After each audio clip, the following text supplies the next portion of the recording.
बाबा साहब की 134वीं जयंती रीवा जिले के सिमरिया विधानसभा अंतर्गत ग्राम पंथरा में कांग्रेस वर्किंग कमेटी के सदस्य पूर्व मंत्री कमलेश्वर पटेल के मुख्य आतिथ्य में एवं सिमरिया विधायक अभय मिश्रा की अध्यक्षता में बाबा साहब की मूर्ति को माल्यार्पण कर बाबा साहब की 134वीं जयंती मनाई गई। संविधान पर बोलते हुए पूर्व मंत्री कांग्रेस वर्किंग कमेटी के सदस्य कमलेश्वर पटेल ने कहा कि आज भारत एकता के सूत्र में है, उसका कारण केवल भारत का संविधान ही है। हर जाति धर्म के लोग अगर कहीं न्याय पा रहे हैं तो वह भारत के संविधान की देन है। कमलेश्वर पटेल ने भारतीय जनता पार्टी की डबल इंजन की सरकार पर तगड़ा प्रहार बोलते हुए कहा कि जब से यह भारतीय जनता पार्टी की डबल इंजन की सरकार आई है तब से संविधान को धीरे धीरे करके समाप्त करने की कोशिश की जा रही है, लेकिन भारत के लोग भारत के संविधान निर्माता बाबा साहब भीमराव अंबेडकर व भारत के संविधान पर आस्था रखते हैं, जिस पर किसी भी प्रकार की कोई छेड़छाड़ बर्दाश्त नहीं की जाएगी। उन्होंने कहा कि बाबा साहब भीमराव अंबेडकर का एक सपना था कि हर जाति हर वर्ग के लोगों को आरक्षण देकर एक समानता लाई जाए, हर गरीब का बेटा योग्यता के अनुसार पद को प्राप्त कर अपने परिवार का भरण पोषण करे, लेकिन भारतीय जनता पार्टी के लोग संविधान से छेड़छाड़ करके आरक्षण समाप्त करने, सरकारी नौकरियों में चाहे वह अनुसूचित जाति जनजाति पिछड़ा वर्ग सामान्य का पद हो, किसी को नहीं भर रही है। सरकारी पदों को एक एक करके समाप्त करने की कोशिश की जा रही है। कार्यक्रम की अध्यक्षता कर रहे सिमरिया विधायक अभय मिश्रा ने कहा कि आज हम एक साथ बैठे हैं, इसका कारण भारत का संविधान है। एक साथ बैठकर खाना भी खाते हैं, उसका कारण भारत का संविधान है और संविधान ही देश में एक करने का जो मतदान का अधिकार है वह संविधान में दिया है।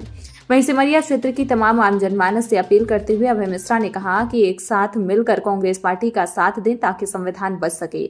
मजदूर किसान गरीब की रोटी बढ़ाने का काम भारत के संविधान बचाने के बाद ही होगा, अन्यथा गरीब अमीर की खाई को कोई नहीं मिटा सकता। कार्यक्रम में कांग्रेस पार्टी के कार्यकारी अध्यक्ष किसान नेता कुंवर सिंह ने बाबा साहब के संविधान को एक माला का रूप में पिरोकर सभी जाति धर्म को एक रूप करने का उदाहरण बताया। आज सबसे ज्यादा गरीब व्यक्ति भयभीत है और सबसे ज्यादा गरीब व्यक्ति कमजोर है, क्योंकि संविधान की रक्षा नहीं की जा रही है।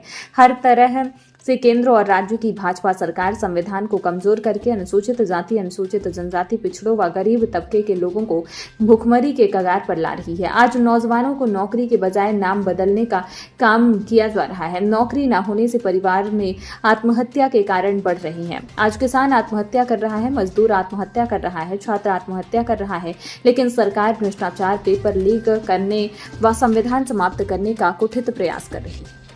देखिए, डॉक्टर भीमराव अंबेडकर जी ने जो सपना देखा था, जो हमें संविधान दिया था, समता मूलक समाज और सभी देश में रहने वाले प्रत्येक नागरिकों के मौलिक अधिकारों की रक्षा हो, और कहीं न कहीं उनके जो दिए हुए अधिकार और जो संविधान में जिन बातों का निहित है उसकी रक्षा करने की जिम्मेदारी हम सबकी है। ऐसे प्रणेता, ऐसे युग पुरुष को हम सत नमन करते हैं और ये अपेक्षा रखते हैं कि भारतीय जनता पार्टी की केंद्र और प्रदेश की जो सरकार है, जो मौलिक अधिकार हमारे देश की प्रदेश की जनता जनार्दन का है, उसकी रक्षा करे। उसके आधार पर संविधान में जिन बातों का उल्लेख है उसके अनुरूप चले।